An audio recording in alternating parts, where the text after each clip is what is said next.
Com o professor Delfim Neto para nos ajudar a entender as perspectivas para o ano na área da economia, do emprego. Professor, o presidente Jair Bolsonaro falou muito agora nesse período de transição sobre a necessidade de aprofundar a reforma trabalhista. Alterações feitas na legislação trabalhista, porque, segundo ele, continua sendo muito difícil ser patrão no Brasil. Apesar da reforma do presidente Temer, do ex-presidente Temer, continua muito difícil ser patrão no Brasil, e o que é que o senhor poderia mudar ainda mais na legislação trabalhista? Na verdade, eu acho que a lei é boa, nós precisamos aprender a usá-la. Então, eu acho que não é momento de começar a mudar tudo. Rafael, esse negócio de vamos mudar tudo que está aí é o caminho para a confusão. Aliás, o Brasil é sempre assim. É 8 ou 80, né? Quando se declarou a República, veio para mudar tudo que estava lá. Quando entrou qual era o lema dos tenentes em 22? Para mudar tudo que está aí. Qual era o lema que acabou elegendo o Getúlio? Ele vem para mudar tudo que está aí. Tá certo? Qual foi o lema do Collor? Ele vem para mudar tudo que está aí. O Jânio, né? O Jânio nem se fala. O Jânio foi uma coisa deliciosa, porque o Jânio tinha uma certa genialidade, como o Lula, aliás, e manipulou o que havia de mais intelectual no Brasil, que era o UDN. Foi. Essa que é a verdade. Quando ele jurou não deixar cair a bandeira da UDN das mãos, ele segurou, estava com a mão no mastro e falando isso. Então o que acontece? Ele, na verdade, é muita mudança junta. O que nós estamos fazendo... Então, aí veio o movimento 64, também para mudar tudo que estava antes. Né? Aí, 85, Nova República. Para mudar tudo que tinha feito. Aliás, eu brincava com o doutor Ulisses, que é uma figura extraordinária, dizer, doutor Ulisses, o senhor acredita num axioma interessante, é que multiplicando por -1, tudo que nós fizemos vai dar certo. Ele dizia, eu não entendo isso que você está falando. Mas era isso. Tudo que tinha sido feito tinha que ser o contrário. Acabou como acabou. Então, e o que eu acho agora é muita mudança junta. Você precisa de ir com cuidado. Vai levar muito tempo até que as coisas comecem a funcionar de verdade. E eu acho que ele vai precisar de muito apoio no Congresso. É muito maior do que eles estão imaginando. Porque é só ler a Constituição. Todo o poder está no Congresso. Todo o poder emana do povo. E as denúncias antes da posse de Bolsonaro e sua equipe já são muito sérias. Já está complicando antes de tomar posse. Mas o que eu digo, isso é normal, isso é uma coisa que... Bom, no Brasil é assim, não tem solução. O que mais desperta inveja é o sucesso. Então, e hoje, com o Twitter, com a internet, a irresponsabilidade da acusação é uma coisa muito fácil de fazer. Então, eu acho que ele organizou o governo como ele prometeu. Eu acho que na área econômica ele está bem arrumado.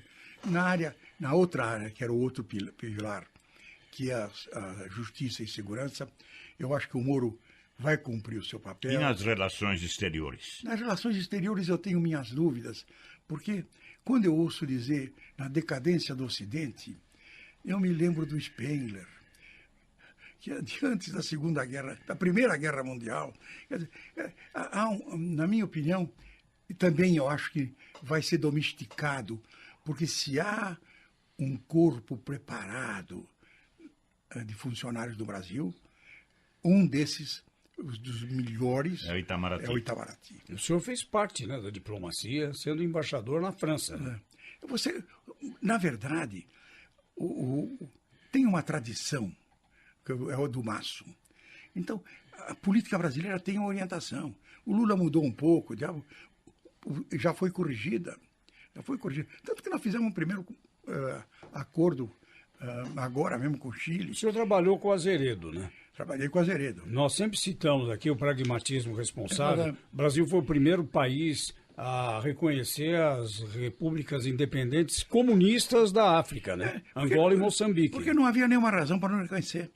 Quer dizer, na verdade, o fato de ter uma relação comercial com um país comunista Não significa absolutamente Bem, mas, nada. professor, como é que pode criar o Itamaraty uma personalidade como o indicado ministro das Relações Exteriores, que diz que Trump é o grande líder que vai evitar a decadência do Ocidente? Não, é uma vassalagem intolerável. Eu acho que se tiver alguma proposição correta Trump é o portador da decadência do Ocidente.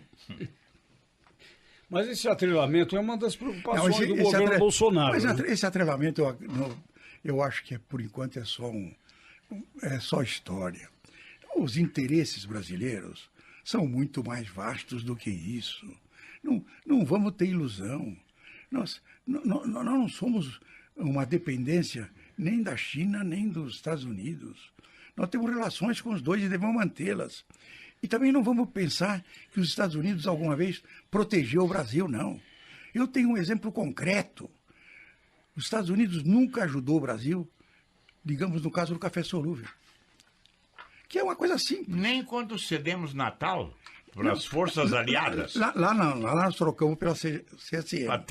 Para ter a Companhia Siderúrgica Nacional. Aí trocamos. Mas aí já foi um negócio no Getúlio, em que, como ele sabia que a guerra, quando eles perceberam que a guerra era inevitável, ele tinha lá uns assessores muito bons, o Rômulo de Almeida e outros, que perceberam o seguinte: na hora que fechar o Atlântico, nós não vamos ter nem petróleo e não vamos ter aço. Por isso é que apareceu a Petrobras. A ideia da Petrobras é de 1939. E o negócio dos Estados Unidos, a troca com a CSN.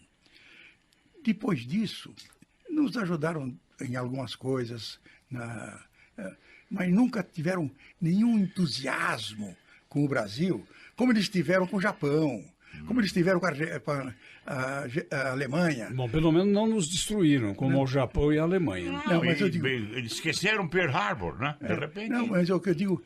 E nunca tiveram o que fizeram com a Coreia do Sul. Tudo isso, a China é uma emanação da geopolítica americana. Quando o Stalin brigou com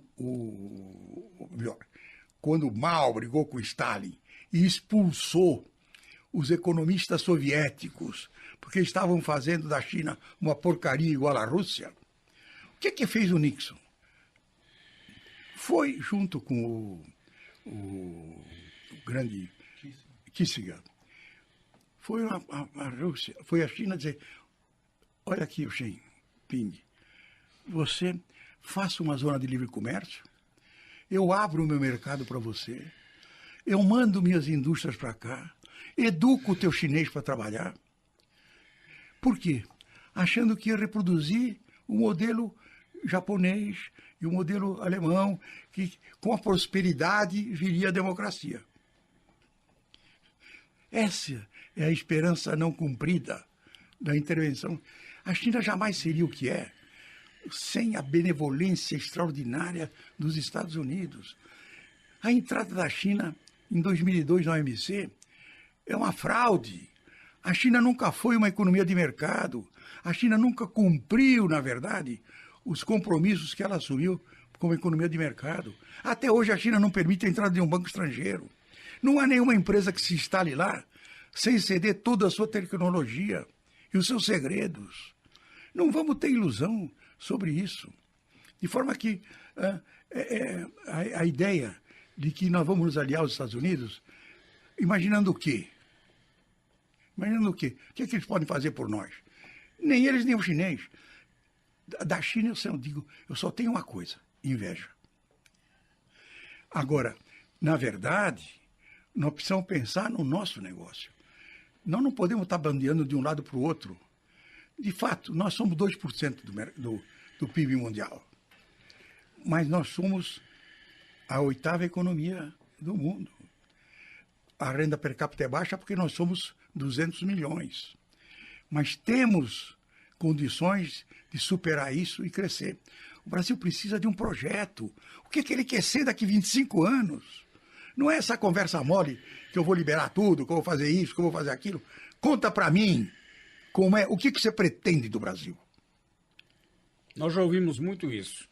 que tem dinheiro no mundo, que nós precisamos ter projeto e o que falta aqui no Brasil são projetos. É isso mesmo? Falta uma concepção. O que seria? Que projeto seria esse? Não, o que eu quero ser? Eu quero ser um país que tenha uma taxa de desenvolvimento importante. Primeiro de tudo, eu quero ser um país onde haja plena liberdade individual. Segundo, eu quero ser um país onde as mitigações da acumulação de riqueza sejam feitas pelo Estado. Terceiro, eu quero um país relativamente eficiente do ponto de vista produtivo, ou seja, eu preciso usar os mercados. O que eu preciso, na verdade? De um Estado forte, constitucionalmente controlado. Por quê? Porque ele tem que sustentar a propriedade privada, sem a qual não existe mercado. Mas qual é o primeiro problema da sociedade privada? É que a sociedade privada permite uma acumulação de riqueza que é muito prejudicial, de forma que ele tem que ter o poder de mitigar essa acumulação. Essa que é a mitigação que o senhor falou. Exato. Então, o que acontece? Você precisa do Estado. Sem o Estado não tem o que fazer. Não é possível fazer nada. Nem sequer existe mercado sem Estado. Quer dizer, liberdade individual até certo ponto. É, liberdade individual como está constituída no artigo 5º e os seus 78 itens. Zé, não há, eu duvido que haja uma Constituição no mundo hoje superior à brasileira, quando você pensa nos princípios e nos direitos. É direito demais, as pessoas criticam. Não é. Aquele é o mínimo, eu acho que dá para cumprir. Qual é o problema importante nesse negócio? É que você precisa entender o que aconteceu. Até a Constituição, saúde, educação, segurança, eram deveres do Estado. Na Constituição, nós transformamos isso em direitos do cidadão. Ou seja, este é o mecanismo pelo qual você introduziu o sistema jurídico no processo produtivo. Você deu para o Ministério Público, conscientemente, o poder de ser o fiscal da lei. E ele está cumprindo esse papel.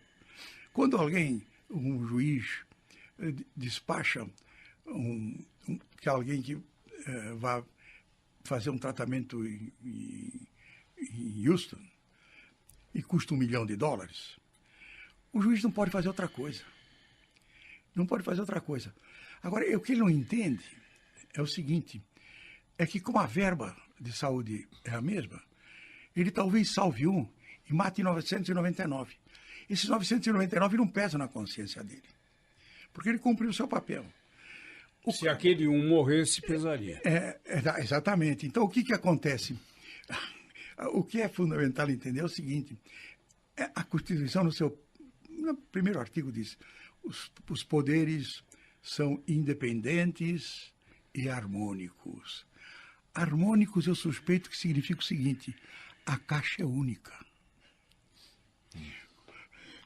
Quer dizer, não é possível que o Legislativo, o Executivo ou o Judiciário abandone essa hipótese simples, elementar.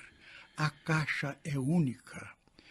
Toda essa intervenção hoje, a judicialização da atividade econômica, foi produzida pelo desconhecimento, ou melhor, pelo desrespeito, na minha opinião, pelo abuso de poder de alguns órgãos do governo.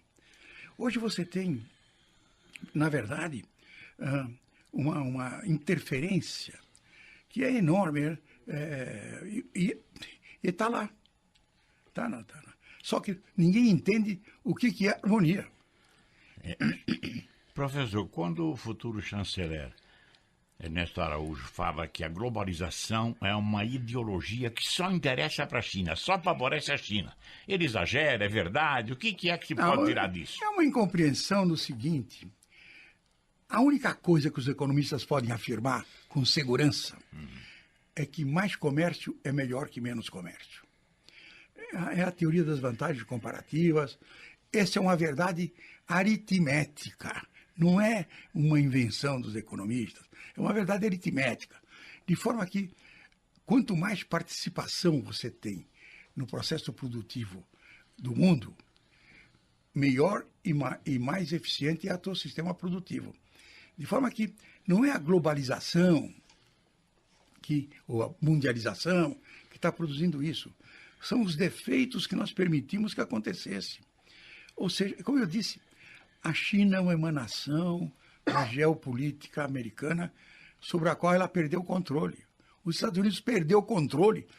Ele continuou exercendo controle sobre a Alemanha, porque virou uma democracia, continuou exercendo controle sobre o Japão, porque virou uma democracia, continuou exercendo controle sobre a Coreia, porque se transformou numa democracia. Tudo graças a eles. Agora, por que, usando esse argumento, aqui no nosso hemisfério, eles apoiaram ditaduras? Porque é exatamente o que eu estou dizendo. Não porque só aqui, só como importa, também no caso da Arábia Saudita, até no meio dos países árabes. Até agora. O cidadão mandou moer. Provavelmente foi dissolvido. O Khashoggi. Tá certo? E ele está dizendo, não tem nada. Eu falei com o príncipe, me disse que nunca pensou nisso. Pelo contrário, gostava tanto Veio do Khashoggi. defender. Mas não é incoerente isso? Não é ditadura, aqui é uma dinastia. Os Estados Unidos têm uma coisa importante. Os Estados Unidos só pensam nos Estados Unidos. O interesse está acima de qualquer coisa. Essa é que é a ideologia americana. Business is business. Quer dizer, aqui na época eles ficaram com medo da União Soviética, foi isso? Aqui era a Guerra Fria. Os Estados Unidos não têm amigos, têm interesses. É isso aí. Então, o que acontece? No fundo, por que eles interviram no Chile? Que é o começo do jogo. Quer dizer, porque a Allende tinha feito lá um socialismo que, se eles esperassem para funcionar, provavelmente ia dar errado. Certo? E que ganhou nas urnas. Que ganhou nas urnas. Mas por que não respeitaram? Porque acharam que ele podia se unir à União Soviética. Porque naquele tempo, como hoje, o problema do equilíbrio mundial é muito tênue, Zé. E agora os Estados Unidos cometeu mais do que um erro. Ele reuniu pela primeira vez, de novo, os interesses da China com os interesses russos. Quer dizer, não se trata de uma pequena brincadeira. Ele está destruindo a comunidade econômica europeia. Quem vai resistir aos russos? Quem? A Inglaterra não tem mais siderurgia com essa brincadeira de abrir. A Inglaterra, na próxima guerra, porque ela vai acontecer, é uma grande ilusão. O homem é um animal que não se contenta com... O Khrushchev falou uma verdade uma vez, que é a seguinte: só tem um desejo do homem que é insaciável. É o desejo de poder. Quanto mais poder você tem, mais poder você quer. E o Lord Acton tem razão. O poder corrompe e o poder absoluto corrompe absolutamente. Então, o que acontece? A Inglaterra está fora do jogo, está aí se metida num Brexit que não sabe se vai para frente ou para trás. Ele está destruindo. Ele está, na verdade, dizendo que o Macron está pagando o preço de ter tentado fazer a reforma. Ou seja, a hora que ele destrói a Comunidade Econômica Europeia, aquilo tudo são pequenos países, nenhum dos quais tem condição de fazer frente ao poder soviético. Nenhum. Ao poder soviético, não. Ao poder da Rússia. Tanto é que você vê, é o que está fazendo com a Ucrânia. Com a Ucrânia. Ele está ocupando aquilo simplesmente olhando. Tomou um pedaço dela na marra, ninguém reagiu. Agora segurou os 3 navios, ninguém vai reagir. E vai andando. Então, a ideia de que aquilo tudo é uma brincadeira é um grande equívoco. Aquilo tudo é uma coisa muito séria. O Putin teve esse poder, né, de, mais uma vez, dar orgulho ao russo. Não devolveu para o russo. E vê uma coisa, em 72, os alemães estavam investindo muito no Brasil. Muito. E são pessoas de uma competência extraordinária. Eu estava em Frankfurt e o Dr. Habs era o presidente do Deutsche Bank. E eu disse para ele, mas Dr. Habs, por que essa corrida? A situação da Guerra Fria estava complicada. Ele disse, Delfim, vem cá. Me levou para uma janela do Deutsche Bank. Diz, nesta direção tem um tanque russo a 300 quilômetros. Ele anda 80 quilômetros por hora. Eu vou ter 3 horas para fugir.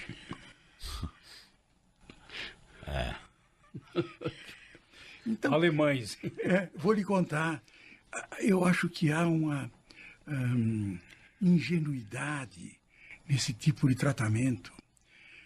Os países têm interesses. Não é só os Estados Unidos. A Rússia é a mesma coisa. A China é a mesma coisa. Esta aqui é a verdade. E são potências. Foram, como eu disse, a União Soviética foi destruída. Mas a existência da China não é então benéfica nesse campo para não ter bipolarização, entrar mais um para... Não, mas é o que hoje a política do Trump juntou a China com a Rússia. Mas você acha que isso foi ingenuidade ou ele pode ter feito isso do Trump? Não, o Trump, na minha opinião, é um trapalhão.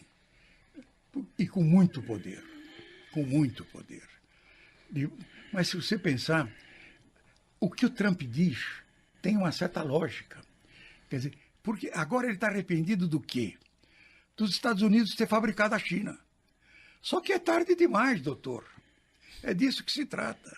Durante de 2002 em diante, nós permitimos que a China fizesse tudo e o que quisesse. Estamos entrevistando o professor Antônio Delfim Neto, nosso consultor de economia. É a primeira entrevista de 2019, no sábado, dia 5. Daqui a pouco voltamos.